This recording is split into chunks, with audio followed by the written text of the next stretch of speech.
whether he's removing his face or on a criminal plane or a historical chase. We love Nicolas Cage, star of screen and stage. Gonna watch him all day while he's screaming with rage, cause we're unlocking the cage.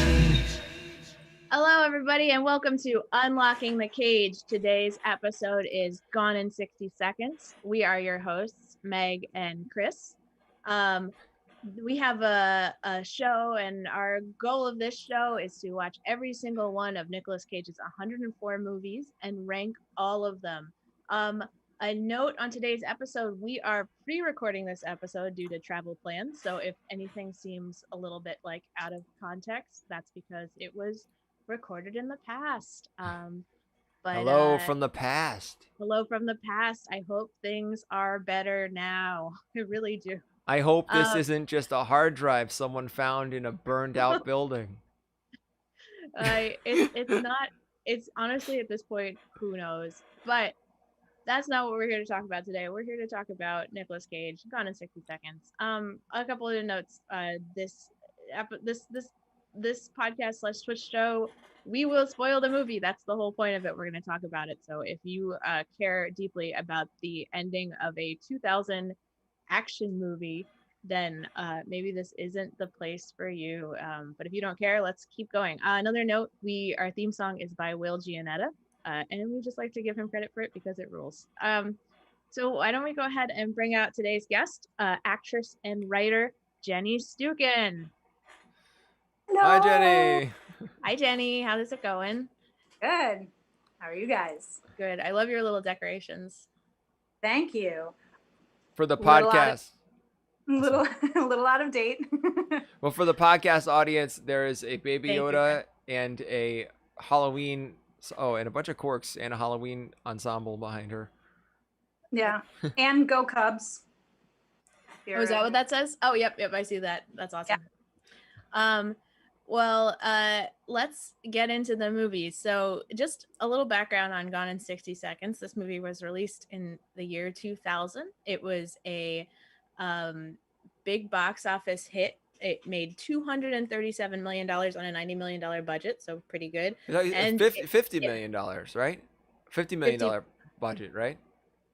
For some reason, I have 90 in my notes. Never mind. Okay, I misread the notes.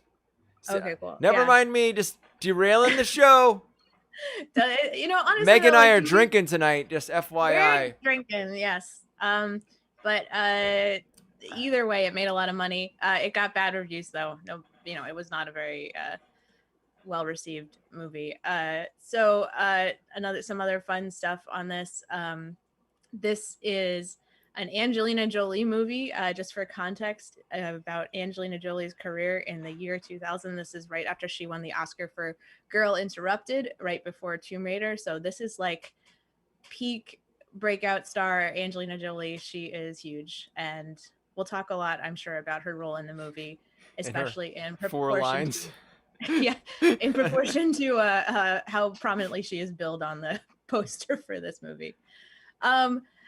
Let's go into a little segment that we like to call Brendan's Corner.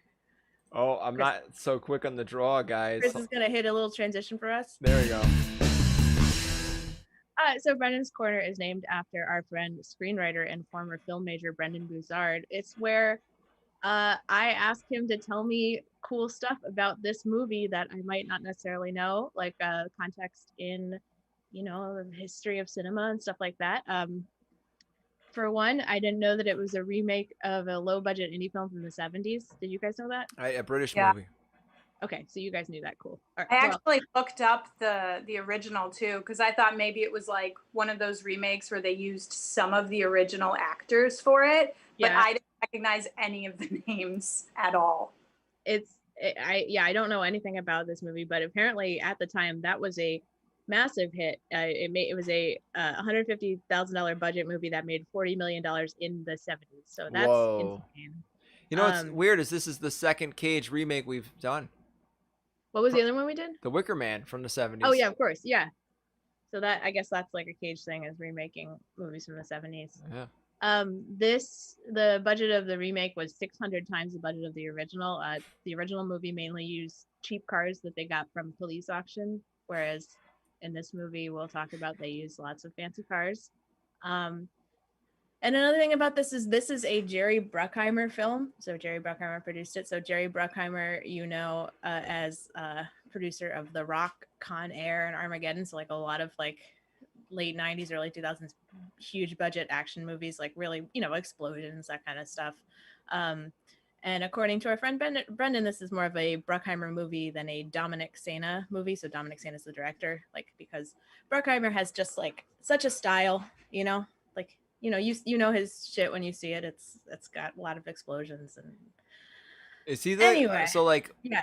Now I'm remembering this, even though we just saw the movie. It does like the production logo, like lightning hitting a tree. Is that Jerry Bruckheimer? I think so. Okay. Yeah. Okay.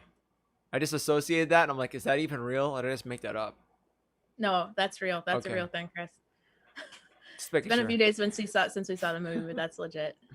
All right, I've been talking for a while, so I'm gonna ask you guys what your backgrounds are. We'll start with Jenny. Like, what do you remember? Like, how long ago did you see this movie? How many times have you seen it? Like, what do you remember about it? Is it like fresh in your mind, or? I actually was probably one of the few people who saw it when it originally came out in 2000, because my boyfriend at the time and our group of friends was very into car movies. So we were so about this movie to the point where we left and we were like, we could be car thieves. We could totally be car thieves. So I actually have a very fond place in this movie, a fond place in my heart for this movie. And then I rewatched it recently to remind myself of it. Had you not seen it since 2000?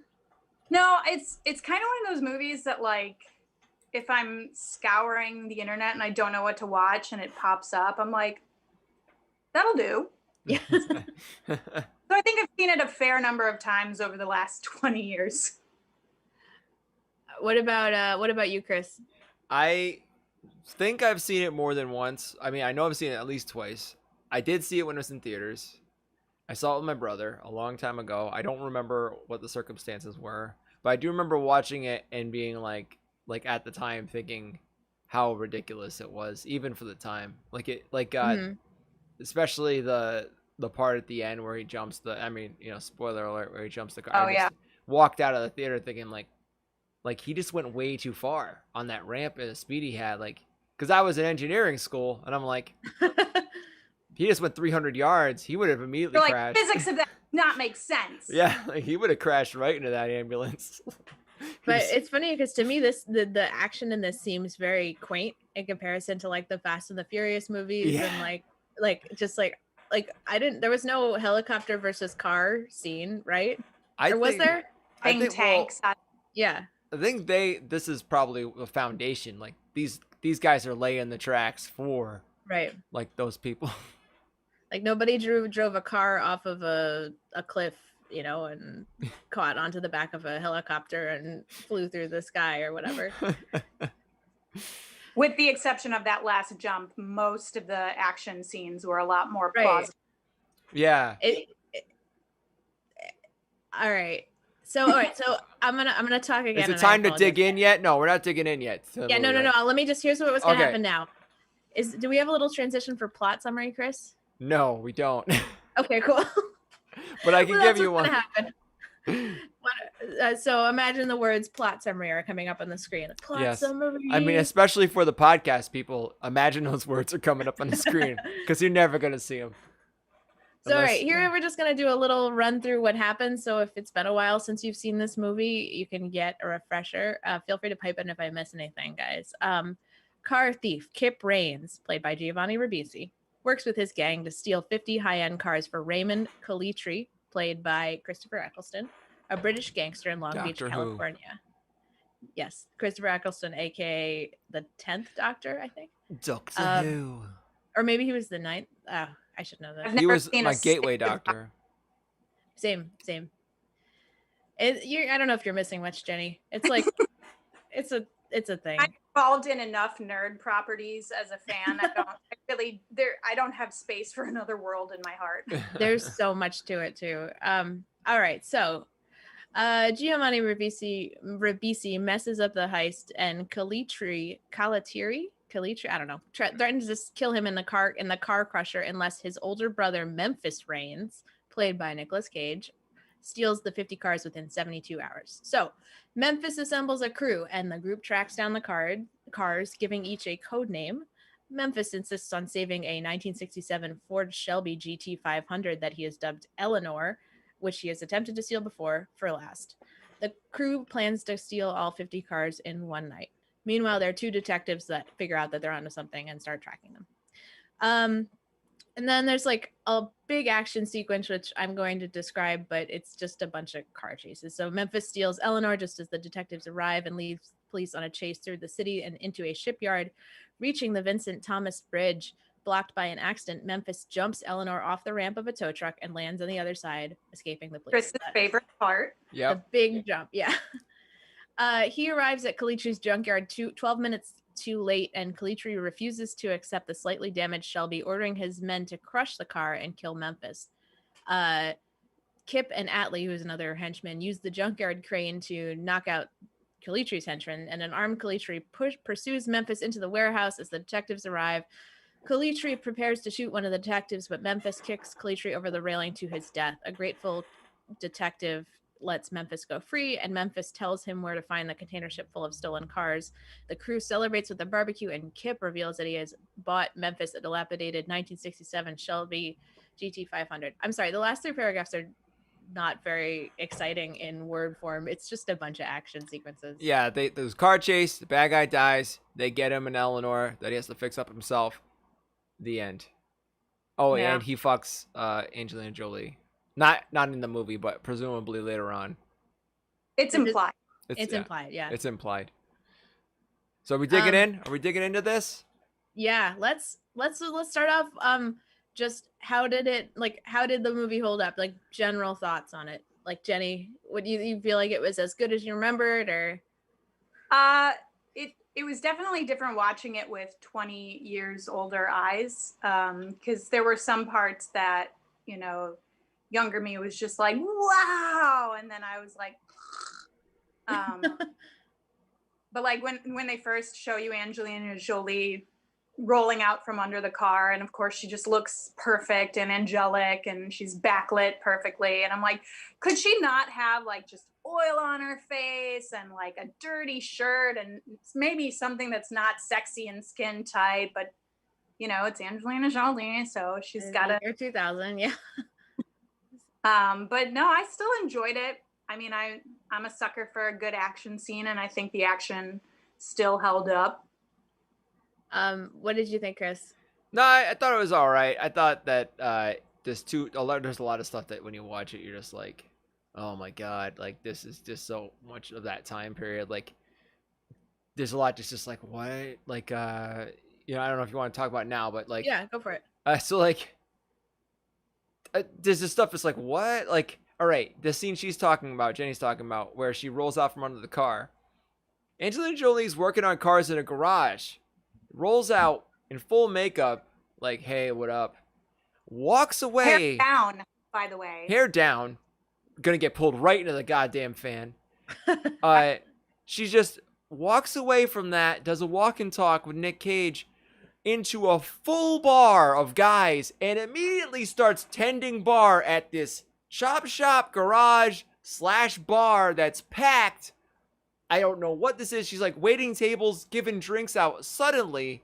Like, what is happening? I have no idea. They're like, what's everybody's ideal woman? Doesn't say a lot. Super hot. Works on cars. Also bartender. Super White sexy. lady dreads. Like white lady dread. Just like, they just crafted this place that doesn't exist. Also, the car chase. I don't know if you want to, if I'm going too far. No, it does not matter. Go wherever the you car want. chase. They have this amazing, crazy car chase where there's like hundreds and thousands of dollars of property damage to chase a guy who is stealing one car that's worth 60. He even says it in the movie, 60, 80 at the most. So like, and this guy is also wanted for murder. The guy comes in and says, "Listen, guys, Which guy are we talking about again? Calitri." Like, the guy comes in and goes, "Listen, we got Calitri on murder 1. Don't worry about it. He's going down." They're like, "Nope, we got to tear this city apart because this guy's gonna steal those cars, and you know, cars are important."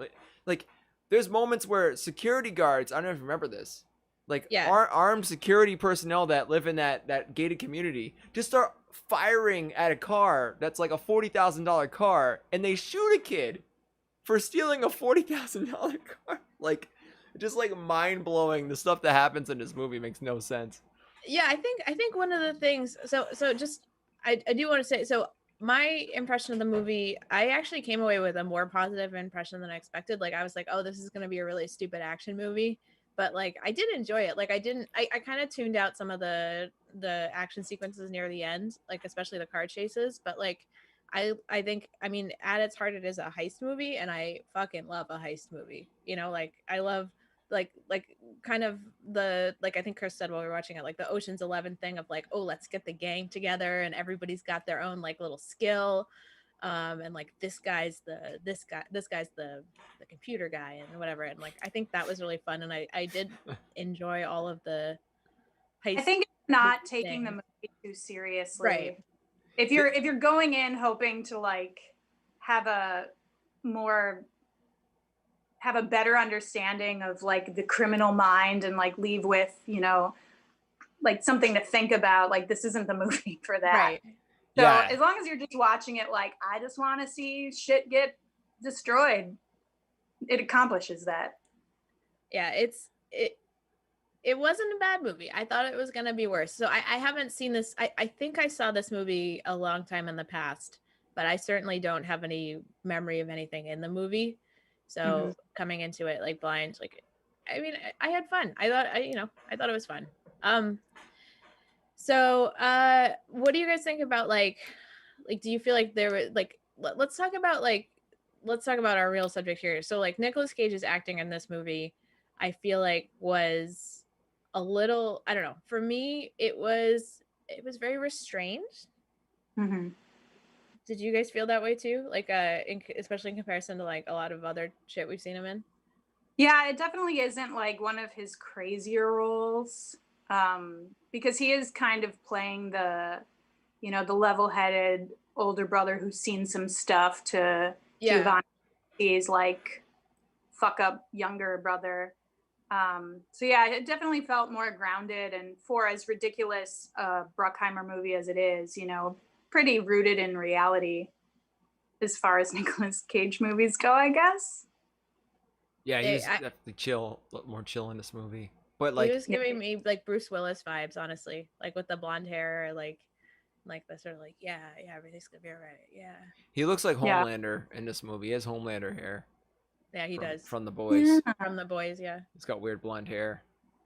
This movie like starts off weird for like the situations just are so weird. Like everything is like at surface level trying to move the story in a direction, but then when you look at it, you're like, what the fuck is going on? Like, he moved away from being a car thief to run a children's go-kart facility because his mom told him to. His mom said you gotta leave so that your younger brother can go straight. And here he is, like 6 years later, alone, no girlfriend, just hanging out with kids and an old man in a garage in the friggin' desert. 6 years later, like what a weird situation, right? Like maybe he's found happiness. Maybe he's like, this is what I was meant to do. You know? I guess. Like, I don't know. Yeah, and then the second they're like, you know, oh, we got one last heist for you. Save your family. He's like, okay, I guess I will. Oh, can I show the let's go to the very top of the movie, the terrible Photoshop montage. So yeah, so the movie has a really long opening sequence. But like, I love the song, the Moby song that plays. Yes. I muted the song because like I don't, you know, like we don't want to play copyrighted stuff or whatever. But it's like swing Sally up, swing Sally down, that one. And it's like a solid 5 minutes of this like the whole song. Yeah. Yeah, they're panning. This is another example of just a ridiculous thing. Like they're panning through, I guess, someone's house. It's full of car parts, weird memorabilia, like a TGI Fridays for like motorcycle people. But then with strewn about are these terribly photoshopped pictures of Nic Cage with his younger family. So like it just doesn't make any sense. Like some of these pictures, like they could have done better. Like here, look at Nic Cage on the right of this one. This one is just terrible. Like that's like look at like I don't know, and that's like a picture of that actress from Twin Peaks. Here we go. Grace Zabriskie. This one, look at that picture for the actress. Look at how bad. Oh my god! Like what body is that even on? It's just so weird. They spent so much of their budget on cars, you know. They had to. That's Angelina Jolie in a cowboy hat. Look at that one. These are, yeah. This is not good Photoshop at all. This one's pretty bad. Where are they getting these pictures like off the internet? Like they should have just taken actual pictures to use for this. You know what I mean? Like the photos that came with the frames, and they just kind of cut out the heads of the actors. But I think I did want to mention, because you mentioned the soundtrack. The soundtrack for this movie fucking rules. Like it's so much of an era. Like it's the very 2000. It's a movie story, yeah. Did they have Sandstorm at some point? I thought I heard Sandstorm in this movie. I'm probably wrong. I would not be surprised. I think that would be right on target. Like we got Folsom Prison Blues with Johnny Cash. Then they play Been Caught Stealing by Jane's Addiction near the end, which is very on the nose. Just a lot of like late 90s hip hop stuff. I don't know. It's great. It's really fun. Can we talk about the fact that his name is Randall, not Memphis, and he grew up in Long Beach, but his freaking nickname is Memphis for some reason? Yes. Yeah, I never understood that, and upon viewing it, I was trying to like, did it have something to do with a car, or you know? But I know Nicolas Cage is obsessed with Elvis, so that's the only correlation I can. You know, in the same way he named his son Kal-El. That's the only reasoning I can think of, that maybe he always wanted to be called Memphis in a movie. So Nicolas Cage has a lot of what's it called? A lot of like really interesting character names. I'm gonna have to pull some up, but I think that's one of the things. Like right, so like Face Off, his name is Castor Troy. Con Air, he's Cameron Poe. Wild at Heart, which is one we're doing soon, he's Sailor Ripley. Like we've got a lot of really funny his first name is Sailor, or he is a sailor? Sailor Ripley is his name. I have not seen the movie, so we'll get into that one day. Yeah, we will. They sound like Star Wars characters. Right, I know. So I don't know if people are like, oh, it's Nicolas Cage, let's give him a weird name. Well, you know what's weird is the name is so close to actual weatherman in the LA area, Dallas Raines. Dallas Raines, yeah. So it's just another city, Raines. So it's like, I wonder, like, you know, was Dallas Raines the weatherman back in the 2000s? Ooh, good question. I have no idea. It's Johnny Mountain and Dallas Raines, right? Ray Bruckheimer's. Dallas Raines is at KABC TV in Los Angeles. He's in his 60s now, so he very well could have been. Probably was. You don't just break into weathermanning in your 60s. Yeah. Usually you grow into it. Weatherman, another Nicolas Cage movie. Oh shit! True, yeah. I remember that one. Oh boy, that's gonna be a good one. All right, wait. Now before we let's dig in, because I want to dig into some stuff here. The woodworking. Can we talk about the woodworking? Oh, you mean with Calitri's character? He's a woodworker. That was so like. I felt like they were trying to give him some kind of thing, and it was just. I mean, as someone who does like arts and crafts sort of things, like I kind of got the part where he was like, "No, don't destroy my chair, my beautiful, precious creation." So like. A little of my heart went out to him that way, because I know whenever my cats walk all over something I've been working on, it, you know, I die a little inside. But it just felt a little like, oh, we need a nickname for this criminal. How about the carpenter? Okay, why? Because he makes coffins and chairs.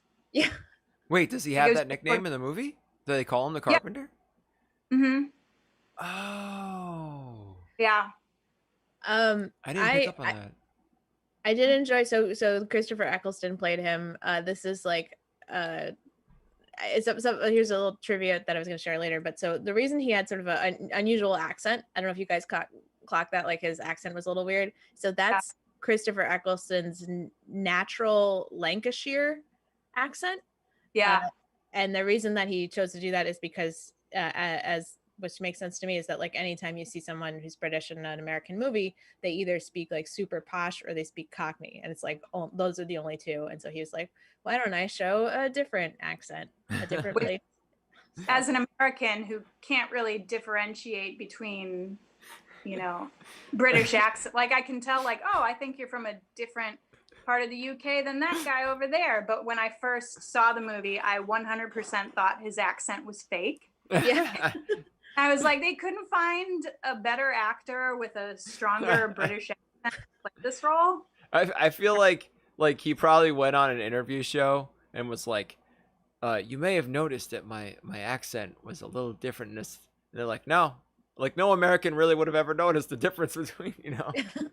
Honestly, I thought he was maybe doing like Irish or something. Like it did seem weird to me. But it's like when David Tennant speaks at his native Welsh accent. You're like, what? I mean, thought sorry, he's Scottish. Yeah, Scottish accent. Sorry. Yeah. Yeah, we get so used to like our British actors speaking in like very, you know, standard posh British. Yeah. Or like the Southie Adele. Yeah. Do you remember when he makes a coffin? Yeah, he's like, this is my latest project. It's a like, who is the coffin supposed to be for Kip? It was like a fake out. He's like, I made this coffin, and he opens it. See, it's empty. Like a fake out, like to fuck with him. Like, your brother's in this coffin, bitch, but he's not. It's such a stupid fake out. Like, the whole premise of he's a woodworker to like build up to this moment where he actually made a coffin and it's empty. Yeah, and that was music that they were trying to like build that up to be like, oh, is he already dead? But it like the tension of the scene didn't feel like it was there. It was like, oh, cool, man, you made a coffin. Where's my brother? And then like in the end, he kind of made his own coffin because he fell on it at the very end. But he didn't fall into it. He should have fell into it. I mean, his movies are ridiculous. Might as well knock him into his own plausibility goes. What was that, Meg? I said, yeah, might as well knock him into his own coffin. Yeah. Yeah. Like if you're gonna go for that super implausible jump with Eleanor at the end, like have him land precisely in the coffin. Yeah, like what the hell? Yeah. This movie has so many moments like that where you're just like I don't know what's going through their minds. Do you remember? Like when she puts on the lipstick that she found in one of the cars they boosted? Yeah. Oh yeah, that was. I was like, why? I don't know. I'm not putting on a stranger's lippy color. No way. Do you remember the part where Robert Duvall he's like, hey, remember when he used to do this? And he like plays tapes of engines. Yeah. Yeah. Like what the hell? Who does that? Like who has recordings of engines? There was another movie where they were like, oh, IQ. This is such a random pull, but like have you guys seen the movie IQ with Robbins and is it Jenna Elfman or no? No, Meg Ryan. Meg Ryan. But they're mechanics and they'll hear a car like driving down the street and they'll be like, oh, it's a blown radiator cap or it's a fan belt issue. And they're like placing bets on what's wrong with the car before it even gets in there. And that's what that kind of reminded me of. Sort of like, I mean, like I'm not a mechanic, so what do I know? You know, maybe a really good seasoned mechanic could be like, oh yeah, that's a V12 on a, you know, Pontiac Fiero. I don't know. Yeah. So that's actually something I wanted to talk about is like, this is such a car movie. And like, as I don't know about you guys, but I am not a car person at all. Like I do not care about cars. I understand that they are a thing. Like, did you feel like that kind of like impaired your enjoyment of the movie? Just being like, I don't know what a fucking Shelby is. Like, yeah. I think because I have enough friends who are car people and I've sort of absorbed, I don't want to say I'm knowledgeable as a car person, but I think I knew enough to not be thrown off by that at all. I will say, since this movie came out, Shelby GTs are still referred to as Eleanors. Really? Yeah. And the amount of Mustangs and GTs on the road like multiplied after this movie, and they're all driven by assholes who like don't know anything about cars beyond the fact that this was the Eleanor. So, but yeah, I wasn't thrown off by the car Yeah, stuff. you do seem much more knowledgeable and less dismissive than me, so I appreciate that. What about you, Chris? Did that like imagine like Ocean's 11, right? Like, so they're heisting a diamond. I'm like, okay, a diamond. I understand diamonds. That's a universal thing, you know. Like, did you find the like car talk to be? I hate car talk in general. I hate people who get really into cars. I'm just like, You hate car why? talk? Yeah, I hate when people are like, oh, an engine, and they're like, or you see somebody who's like totally tricked out their car. I hate when people race their cars in the street and endanger people. I just like, honestly, I'm not a big car person. I think like everything's like with the I'm gonna be totally depressing. The environment the way it is, like you should just be making the most efficient, like most reasonable cars known to man. That's all companies should Hey, be it was doing. 2000. We didn't know any better then. But like this movie is fun. It's like watching, you know, like it's like watching. You don't have to like cars to like, you know, cool looking cars. I mean, they look cool. I don't care about what's going on under the hood, but it's like fun. So I didn't hate that aspect of it, but it just didn't really, you know, do much for me. I think most guys too just pretend they know what they're talking about when they like, you know, it's like, yeah, cars, you know what I mean? When something like this is on TV, they're just like, yeah, totally.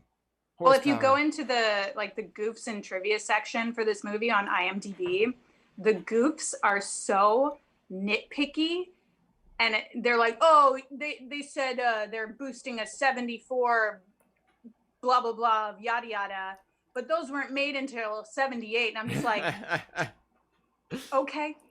Yeah, when I was gathering the trivia for this movie, I ignored like half of them because half of them were very car specific trivia. Yeah. Remember when he's like, when he said boosted, he's in the LA River and he hits the button on the shifter and he goes 150 and loses the helicopter? Yeah. Like, what? Just go higher. You can see further. You're a helicopter. Why are you off 2 feet off the ground in your helicopter? And every heist movie that takes place in LA has They have to go into the river, yeah. Yeah, like everyone's did like, it I'll lose him in the river. job. They did it in Terminator too, right? Yeah. And like that old James Dean movie, Rebel Without a Cause, I think had a scene there. I mean, the Yeah. river by us is like, you could never drive a car in there. There's rocks. There's a flowing water. Like, I don't know There if are there must trees. be. There are many trees in there. Where is this section of the river where people are driving cars? Where's the roadway that goes into the river? Like, I don't know where that is. Well, the whole movie takes place in Long Beach. Sorry, what were you saying, Jenny? I interrupted. It's it. Usually those are shot in LA proper, kind of where all those like homeless communities are that are right off of the LA River. Like that's where it's the widest and the most film friendly. Yeah. Man. Thank you. I know because I filmed something there. But what I don't get is how can you ever safely film there? Because I guess you know there's no water coming, so never mind. Yeah, but I mean, like, there's always a Really? chance. Like, water could come. But I feel like I think you would have a little bit of warning for that, given that it never rains here. yeah. I enjoyed the movie was theoretically took place in Long Beach, so there was a lot of stuff that wasn't super familiar to me, but I did enjoy. There was a few cameos of LA locations that were fun to see. Yeah. I don't know if you guys caught any of these, but I saw Yamashiro, the restaurant the Japanese restaurant in Hollywood that's up on a hill. Yeah, that dude steals a car from the Yamashiro valet. Yeah. He pretends to be the Yamashiro valet, and then he just steals that person's car. They have a wonderful night market there during the summer, during non-COVID times, where you can like go and get, I don't know, various like food vendors, and there's a beautiful view of the city. So that's actually a really nice place to go. The other one I saw was I'm blanking on the name. Chris, you know what I'm talking about? The bar in Hollywood. Frolic Room, yeah. They had a couple of scenes that were like just filmed across from Pantages because I guess there used to be a giant parking lot across from the Pantages, but not anymore. Watching that, and I was like, where there, because I used to work at a bar right next to the Pantages, and I'm like, where they have this car parked is the sidewalk for the metro station Yeah. right now. So I don't know what it was in 2000, but I was like, that's crazy. And like having watched it in 2000 versus watching it now, it was also different not being from LA. Because when you watch it, when you don't know the area, you're like, oh, wow, that's so cool. And then when I watched it again, I was like, there's no way they're getting from downtown LA to Long Beach in 30 seconds. Yeah, there's a lot of that stuff. You know, like, there's a lot of stuff in this movie. Like, there was a character named Freb. Yeah. Like, that just sums it up. Like, all this stuff just seems like crazy for the sake of crazy. Like, Freb, and then, like, they're calling around all the people. They're like, oh, we need people for this job. And it's like, oh, yeah, he got, what was the word? The guy, I wrote in my notes, scragged. Oh, no, that dude got scragged. I'm like, that's not a word. I don't think anyone uses that word. And everyone is just like, oh, yeah, he did. Yeah. They had some good character names. The Sphinx. So I have so that was played by Vinnie Jones, who's the guy from Lock, Stock, and Two Smoking Barrels, like the bigger British guy. Bullet Tooth. So fun fact about that is that the reason that he was called the Sphinx is because he was originally, the character was originally written to have no nose. Oh my god. Like the Sphinx in Egypt, and he was supposed to have a glasses and a fake nose on. That would have taken the crazy level up. Yeah. That alone. I wish they had done that. That's really funny. I mean, it would have been easier in the Voldemort times we live in now where they can do that CGI, but back then that's true. Yeah, that would have been tough to do. But well, he would have been wearing the fake nose all the time, you know. This is something we touched on when we were watching it, Meg. But do you remember how? So the money that they're gonna get for this job is $200,000, and he goes to bail his brother out, and he's like, "Here's $10K. We're done, right?" Remember, like right at the beginning, and like at the end of the day, they get like how many people to turn up for this crew? Like 12. Like at least a dozen, yeah. Yeah, and they're like, you divide that money up, and like really that $10K he had is just about what he's gonna take. You know, like it's crazy how little money. But saving the life of his brother is priceless. But everyone else is showing up for like why?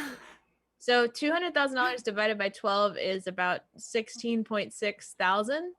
And like most of those cars were worth more than that. So I don't know what would be motivating these people not to just steal the car, go sell that. Yeah. And then get more money. It's like a lot of things in this movie are just like, they don't add up.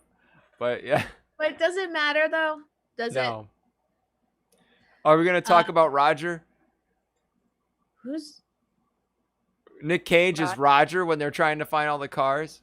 Oh, yeah. Oh, yes. I want to talk about Roger. I want to see that clip, please. Right. So the context for this clip is that he's scouting out a car at a car dealership.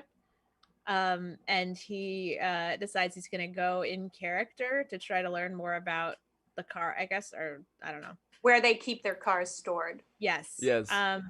And this is the Cage undercover. One of the only scenes in the movie where we get like the true Nic Cage accents. Yes. So this is a true Cage.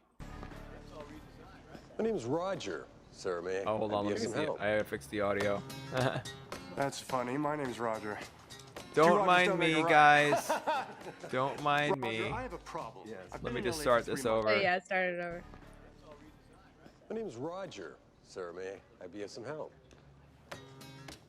That's funny. My name's Roger. Two Rogers don't make a right. Roger, I have a problem. Yes. I've been in LA for 3 months now. I have money, I have taste. But I'm not on anybody's A-list, and Saturday night is the loneliest night of the week for me.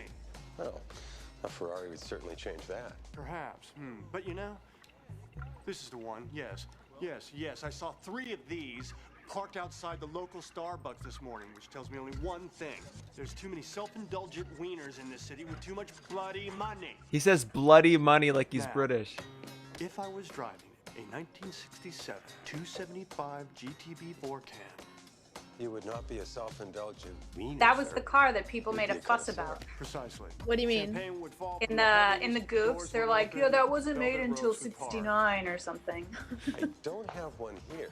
However, I do have one in the warehouse. Superb. What else do you have in the warehouse? Oh, and there you go.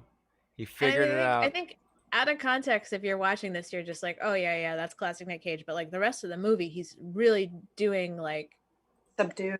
yeah, like doing like a Bruce Willis thing, you know, like very much like macho, like not really saying much, like, you know, he's like straight manning to Giovanni Ribisi for like the whole movie, you know? Yeah, it's kind of weird to see him like that after having watched a couple other like, you know, really crazy Nick Cage movies. To go to this, Yeah. you're like, oh, he's just so chill. But yeah. I there was another clip we had lined up, which I thought would was, love to. So this is I think one of the more famous scenes from the movie. Another little weird moment. don't mind me, wanna- I'm just hitting tons of buttons and causing problems. I hit too many buttons. But yeah, this So is when they're context getting ready. for this is they're getting ready for the heist, and he says, "Wait, before we go, I love it's a great scene. We have Thanks to for doing listen to this. Lowrider." Danny, Lowrider. Keep it Lowrider, real. Danny. Keep it real. So, we should get through it just fine. You could just drop Bruce Willis right in there. It would make sense. Seriously, Donnie, Lowrider. Danny, Donnie. Lowrider.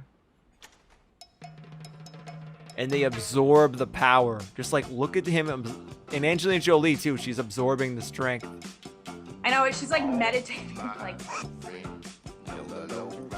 Look at her. She's just like, you could put like a lightning bolts, like it's Highlander.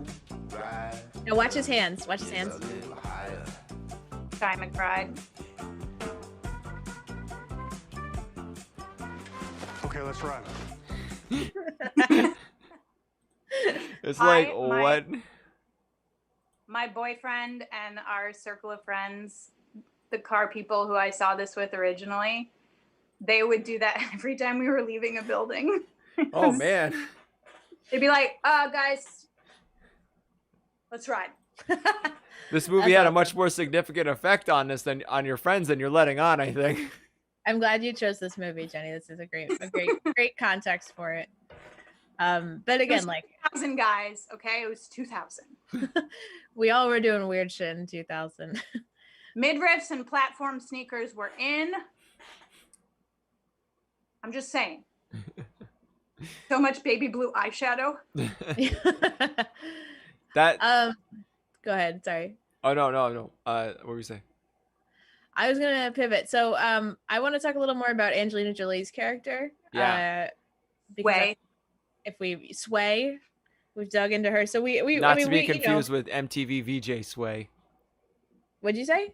Not to be confused with MTV VJ Sway. Is that a person?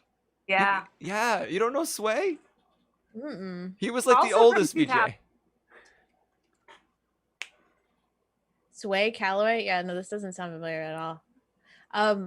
But so I think one of the things I thought was funny about her is that she's like literally top billed in this movie. You know, like after Nicolas Cage, she's the number one person billed. It's like her and then Robert Duvall. And like, okay, Robert Duvall has a pretty big role, but Angelina Jolie doesn't do anything. Like, Yeah. They do make again, these could be lines that you kind of miss because you don't care about cars, but she kind of mentions at some point when he's like coming to her to put the group together, she says something like, you need someone who knows European cars or something to that effect. So that's why that's like her specialty, I guess. It's such a throwaway thing that like you're really more focused on, oh, they used to be together. Yeah. And like Right. that's why she seems important to the movie. But she's well, supposed to be an expert on European cars or something. but well, I guess you're right, because like when they went to that warehouse, remember she was cracking open all the Ferraris and all the Lambos and stuff.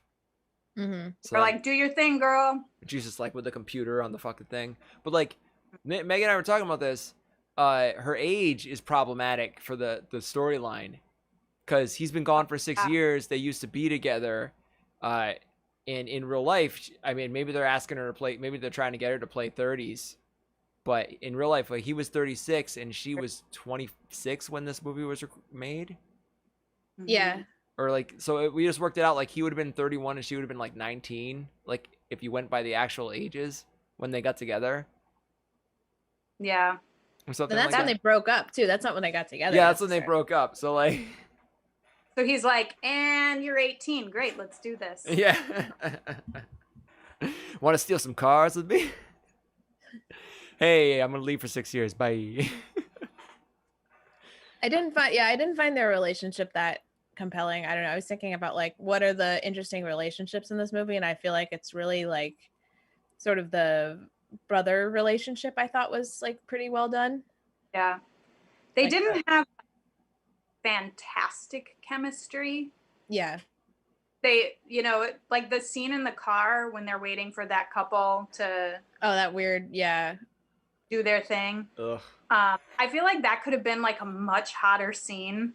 And I was just sort of like, okay. Yeah. Those About it. kisses were gross. There's like a little too much tongue, like weird She tongue. goes for it. A lot of movies, like, she does not hold back. And like, recalling this movie, I'm like, oh, they had sex with the stick shift or something. They just made out a little bit. It was like, Yeah. Yeah.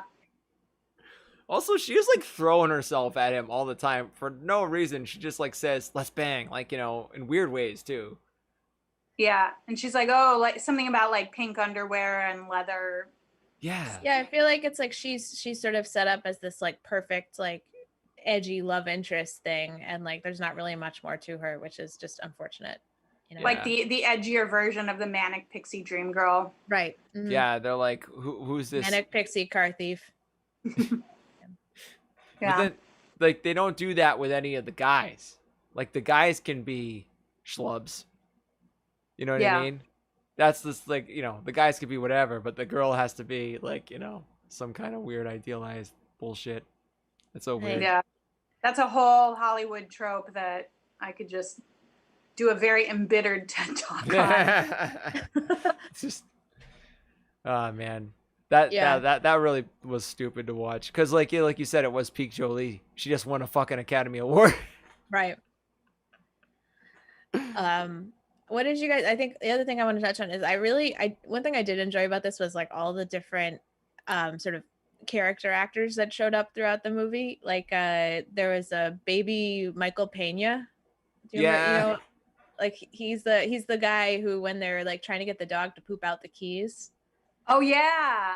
He shows up. He's so little. He's so young. Like, that's disgusting, man. And I really liked so Delroy Lindo plays one of the two detectives. I love he was great. I've never seen him in anything else, although he looks vaguely familiar. And Timothy Oliphant. Not The Good Wife. What's the spinoff with Christine Baranski? The Good Fight. The Good Fight, yeah. And he was in Congo. Nice. I liked him a lot. I thought he was like, he had such a big role in the movie. It's just funny that Angelina Jolie got credited over him. Yeah. Well, that's kind of what they do. Like this movie was probably made before she won her Oscar, but it was released after. Right. So they were, well, let's ride that PR wave because that's easy for us. So instead of billing like, maybe Robert Duvall had like a bigger credit before, and they were like, oh, let's down into the left a little smaller. This is, again, I find myself watching this movie as has happened with the other Nic Cage movies and being like, oh, that guy. Oh, that. Like, there's just like, maybe there's a formula for a good movie, and that is you just chock it full of like random people that like everyone recognizes. So like you feel safe watching it. I don't know. You're like, I don't know their name, but I know I've seen them in something. They're like, oh, this dude. Or maybe it's like they're famous now, but they weren't then. I don't know. Yeah. And what's it? Chai McBride, is that how you say his name? Yeah. Yeah. He was great too. I just saw the first episode of Pushing Daisy. I'd never seen it before. I was like, oh, it's the guy from Pushing Daisies. Yeah. Oh God, there was actor. A terrible scene with him though. Do you remember when he's in the driving school with the female Asian driver? Oh yeah. And he's like, you can't drive, I can't swim. That's just the way it is. Like, oh boy. That is rough. That was not a good. I will say this movie did hold up a little better than some other ones we've seen in terms of like blatant racism. Yeah, it Giovanni definitely was not a good Ribisi. scene. Giovanni Ribisi drops a little I don't even what's that even- homophobic term in the middle of the Yeah. movie. So it was a different time back then. It was a different time. I will say, like, we haven't at this point we haven't done our Con Air episode, but when we get to that one, like, Yeah. we'll see. Like, it was a different time. It's not great, but Yeah, it's weird to watch things. I've been rewatching like 30 Rock even, which is just barely a decade old. And I know they expunged an episode where a character was in blackface completely from the internet, but some of the other episodes, I'm just like, Oh, they're really even in 30 Rock. Wow. You oh wouldn't yeah, expect 30 that. Rock was not great. Yeah. Oh, ago, wow. not hold up that well. So like just to get back to the movie a little bit, Yeah. there's a couple things that I wanted to talk about. One was his lair, the bad guy's lair, like that, those pipes and all that stuff. I know that's like, you know, typical in Hollywood. You see like they go to like a warehouse and there's pipes and stuff, but like generic like steam and fire factory. right. But realistically, what that is, where they shot that, is like an oil refinery. It's not like, you know, like that. What they're looking at is like a humongous oil refinery. So like, why is this man in a working oil refinery doing woodwork? Like, where is this oil refinery that's by the docks? Like, what is going on? Like, you know what I mean? Like, Yeah. Hey, he's a criminal. He takes what he can get, you know? Like, is it abandoned? Because it's not abandoned. It's like, obviously it seems there's like it's working, right? right. Racial. That part just Yeah. blew my mind. Like, what is he doing there? How did he get in there? Yeah. Because you know whoever owns that has to have some serious like Rockefeller money. Is it like a refinery that takes crude oil off of a ship and then makes it into usable gasoline? I don't know. In Long Beach? All right. What other closing thoughts do we have on the movie before we pivot over to our next segment? Oh boy. Well, there was one part where so his base is part car crushery, part oil refinery, part dock, part woodworking shop. Yeah. And they go to there's a part of the movie where somebody's coming to the car crushery and it's like fully staffed and functional in the middle of the night. Like people are crushing cars at 2 a.m. And like, who are all these people? Because that's a big operation for him to have. Yeah, he's got a staff. Yeah. Like what? It's just so crazy.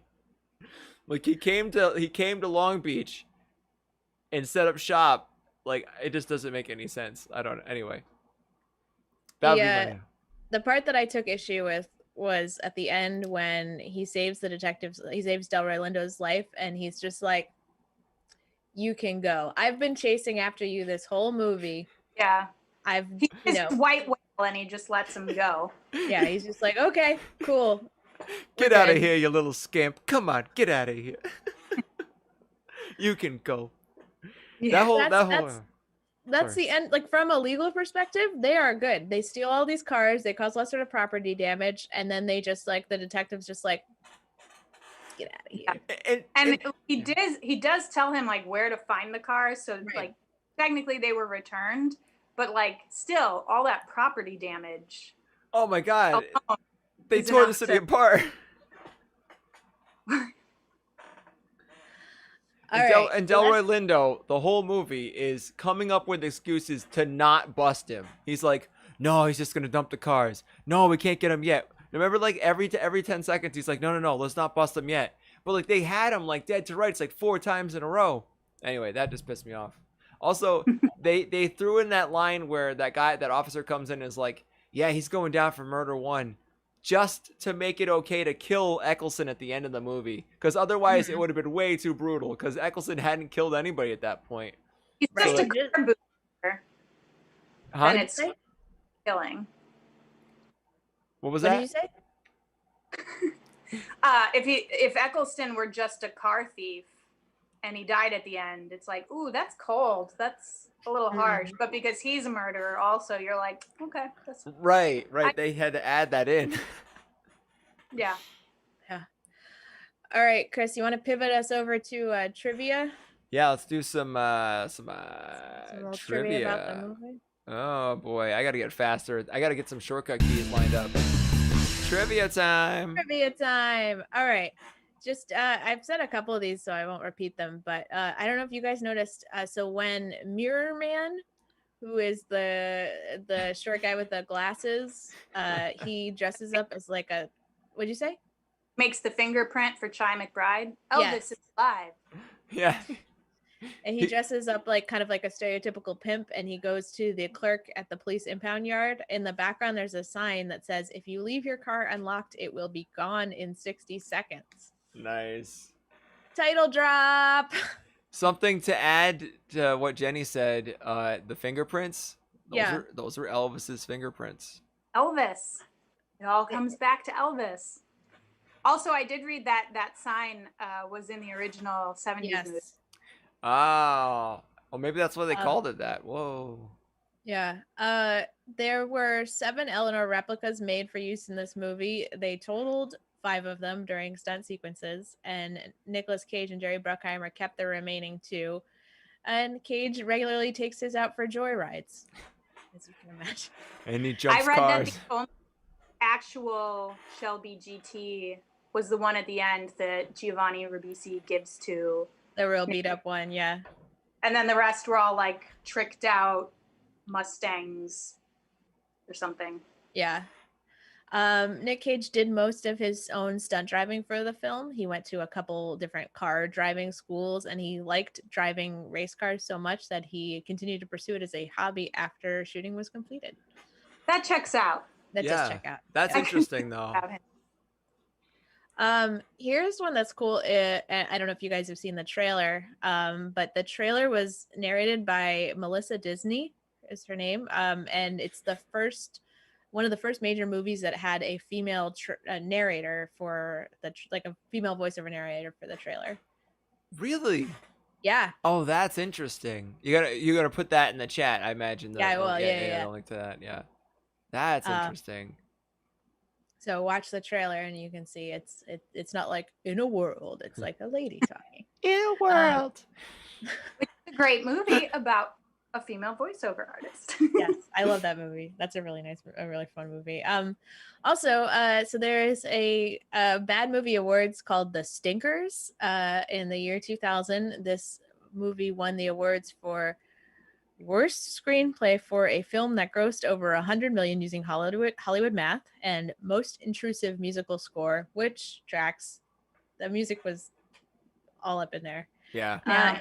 Angelina Jolie received a nomination for worst on-screen hairstyle, but unfortunately, that was the same year Battlefield Earth was released. So no contest. Cultural appropriation, Scientology pandering. Yeah. There were at least two Scientologists in the movie. What's that? Yeah, Giovanni Ribisi. Who were the other ones? The guy from Ant-Man who we mentioned earlier, who is the thug guy. Michael Pena. Yeah, Michael Pena. He's a Scientologist? Weird. Small world. Who was the other one, Chris? Oh no, I just knew 2. I'm sure there are more, but so ready to take us over to the ranking section? Let's do it. Let's see if I can do it well. Oh yeah, here we go. Nic Cage. I haven't figured out how to get the audio work there yet, so I had to make the noise myself. Also, I am going to vamp for a second because I didn't open the file, and I'm opening the file now, and it's open, and it's opening now. It's Excel. It takes a minute, and I'm singing. All right. Oh, and we're on the wrong screen, but that's okay. Alrighty, we're here. Oh, you guys can't see it though. Enjoyable. Now you can see it. There we go. We got it. Yay. All right, so we're going to do things a little differently this week because we've pre-recorded this episode. We are going to Chris, the title is wrong. Aha. Well, I can fix that easily. We are going to rank this movie. So we're gonna put in our scores, and then we are going to hold off on seeing where the ranking is until our next live show, which will be in January. And then in January we will unveil the ranking of all of these episodes we pre-recorded and see the latest version of our definitive Nicolas Cage movie ranking. So why don't we start with Jenni on some of these? So this is out of 10. What we are hoping to get from you is how do you, like rank the cast quality out of 10. What'd you say? I think it's a pretty solid cast. So Mm. I'd give it a. I think I'd give it like a 7. 7. It's pretty Because solid. like some of the more minor players you haven't really seen since the early 2000s, but you know when you have like the Michael Peñas pop up and yeah, I'm gonna give it a solid 7. Okay. Chris, what you got? So you have Robert Duvall, Academy Yeah. Award winner. You have Angelina Jolie, Academy Award winner. You have Nicolas Cage, Academy Award winner. True. You got 3 Academy Award winners. But so just going by cast, not their performance, cast 8. Right. Okay. I'm gonna do a little lower. I'm gonna do a 6 because I feel like they had a good cast, but they didn't really use all of them to their extent. Like mainly Angelina Jolie, and also I really didn't like Timothy Olyphant in this one. I thought he was Yeah. thought he was annoying, and he should I don't know should have just If been you go Delroy Lindo. back and watch his face during like that last chase scene, like Delroy Lindo is like focused on driving, and Timothy Olyphant is just like it's a country drive for him because he's just like. I didn't enjoy him in this movie. And all right. Quality of acting, Jenni. What do you give it? I feel like this is difficult to say because it wasn't like super meaty material. Yeah. So I feel like they were strong in their characters that they were given. So maybe a 7 also. 7. All right. That feels maybe a little I don't know. Well, that's why we average all 3, because then we have. Yeah. I'm gonna give it You're like, a. don't worry, we'll adjust. I'm definitely gonna give it a 5 because there was not a lot of acting in my. I think Delroy Lindo was a good actor, and I think that was pretty much it. I think it was just kind of like the tracks were laid, and they were all just on for the on the ride. Maybe Nic Cage was pretty Like it's good, like a good high school theater program doing Grease. Like they're like it's not hard what you're doing. right. I'm gonna give it a 5 too. Just very middle of the road. There wasn't anything that was like really bad. You guys have swayed me. Can I change mine? Yes. Uh-oh. What are you gonna go with, 6? Yeah. All right, Jenni. Out of 10, how fun was this movie? I mean You can give it as high of a score as you want. This has a special place in my heart. So I think I have to give it a 9. Wow. All right. Nice. But I say that knowing that like it's kind of the way you have like that music on your Spotify that you wouldn't necessarily play at a house party but you love. Yeah. Oh, like I have like good memories about like having seen this movie, and so like that's really where the 9 comes from. Mm-hmm. For me, that's a lot of early 2000s ska. So much trombone. What do you got, Chris? How fun did you think it was? I thought it was pretty fun. I'm gonna give it 8. Okay. I'm gonna give it a slightly lower score. I'm gonna give it a 6 just because like I really tuned out during like the last car chases. I was like in my notes from this, I was like, I don't care.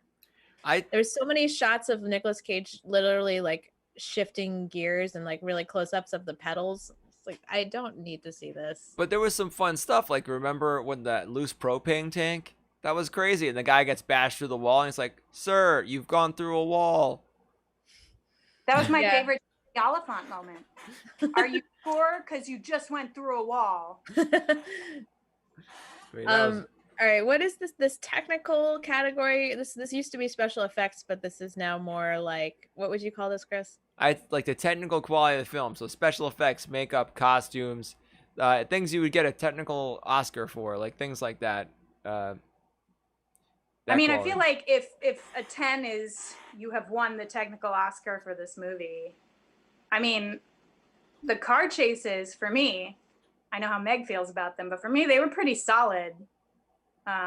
With the exception of the ramp jump, they were, it was pretty well shot and fun to watch all around. I think I'd give it a 7. 7. I think I'm there with you. I think the practical effects are really great. Like some of those car chase things, they did some crazy stuff that wasn't CGI'd. But what brought it down for me was like the real crappy CGI of that jump at the end, and the Photoshop in the beginning was unforgivable. Yeah, you hated that Photoshop. So I almost wonder if they shot it and it like, wow, we got that shot. It looks amazing. It worked out perfectly. And then some intern like lost the footage. Yeah. Like it just, of everything that happened, it just didn't fit. I think they just probably bit off more than they could chew. They were like, we're going to have it jump all these cars. And they probably got the shots they thought they needed. And when they put it all together, it just didn't look right. And they were like, well, we got to fudge this thing. I don't know. That's my take. Matchbox. Yeah. I'll throw a 6 in there. 6. It wasn't bad. It wasn't. I mean, there's a lot of stuff that probably was, very hard to film. I don't know. I don't want to be too enthusiastically awarding points. That's what I want. All right. Overall, Jenny, out of 10. I'm gonna give it a.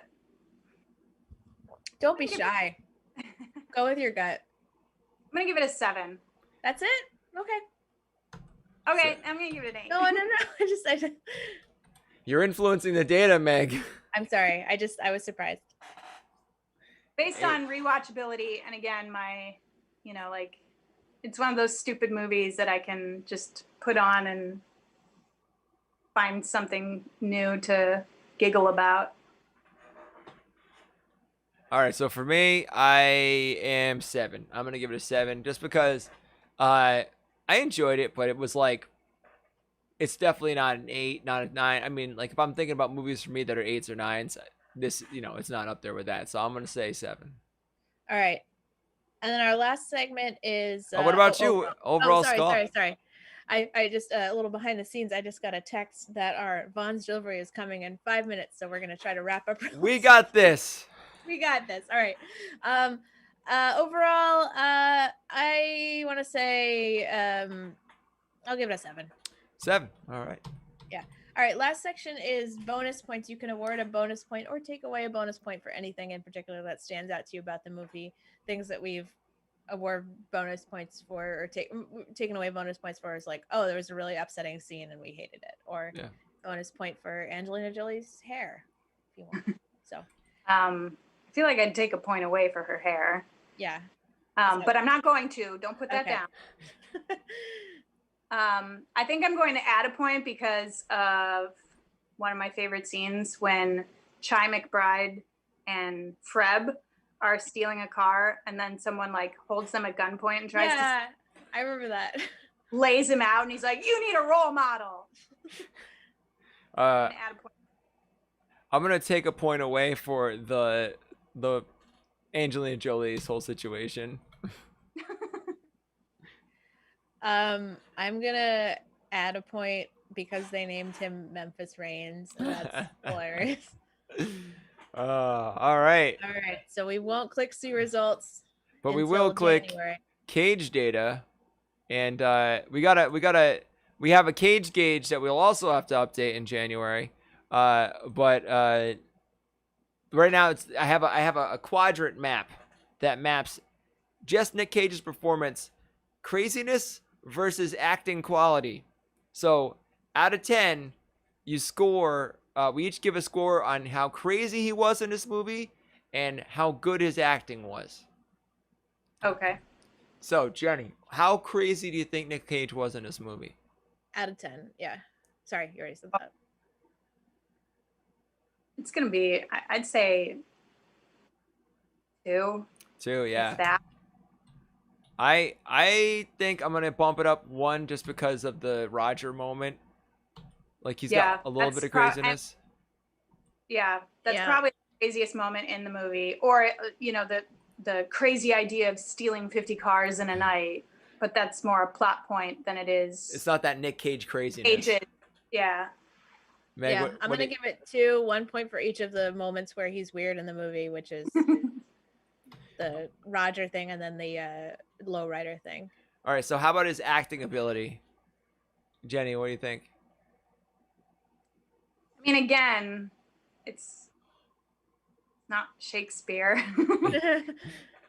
7. 7 is like my line. 6. Wow, no, hey, give whatever you want. 7 or 6? 6. 6, all right. Do you guys do halves? Yeah. Not that I would give 6.5. You could? That's a question I should have asked before we started all of this. No, you're good. Don't worry.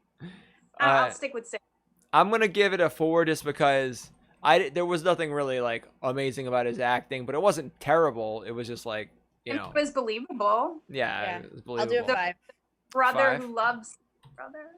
Yeah. So this will be interesting to see where this falls on the gauge compared to the other movies, but already you could tell we're in the lower left-hand quadrant because we have like a lower craziness, and lower acting. So I mean, we'll see the results in January.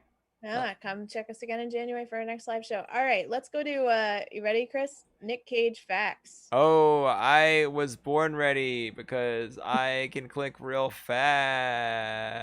Can't I? Yes, I can. Nic Cage facts. This is where we learn a little bit about the man behind the movies. We've already learned a couple things this episode, but one thing that we didn't touch on is that Cage is a car and motorcycle dude, as makes sense. So he at some point owned 50 cars and also 30 motorcycles. That's a lot. So that's like Jay Leno levels of. That's a lot of vehicles. I just never got that when you get rich, you have a lot of cars. It doesn't make sense to me. I just how many you can only drive one at a time. Yeah. I mean, it's a collector thing, like is there anything you collect? Like you can only listen to one record at a time. But then the cars though, like require space, maintenance, insurance, upkeep. It's such a ridiculous hobby. Yeah, I feel like we'll learn over time about we haven't really dug much into Nicolas Cage's financial history, but it's a mess. He's made a lot of questionable decisions about money and sort of in a broy, oh, I got all this money, I'll buy myself a lot of toys kind of way. Bought a castle in England. Yep. Oh my God. Well, all right. I will say that has been our show. We are 1 minute away from grocery delivery time. Nice. So we're gonna wrap things up. So if you like the show, we are on every Sunday at 5 p.m. Pacific time. We will have another episode next Sunday.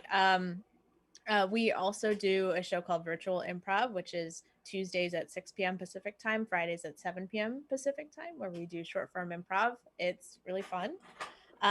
We are raising money with this show for the Downtown Women's Center. We will paste the link in the chat, and I think it'll also be on the closing slide too. It's a Los Angeles-based center for unhoused women. It's a great place to donate. They do really good stuff. And anything I missed, Chris? Anything, Jenny? One thing. This movie was definitely a predecessor to the Fast and Furious movies, especially that barbecue at the end when they're all a family. Yeah. It definitely had Fast and Furious. It definitely opened the door for a lot of car heist movies. Yeah. It's in Southern California too. I mean, in Long Beach. SoCal, yeah. That's where the Fast and Furious was. It's so crazy. Guys, it's been a great show. Jenny, thank you so much for joining. Thanks, Jenny. Thanks for having me. Check us out every Sunday. You can also see past episodes as podcasts on YouTube. Check the links in the Twitch. Yeah, the podcast is on everything. Apple Podcasts. I mean, if you're listening to it, you probably already know that, but it's on all the things. And see you guys next week. Have a good one. Bye.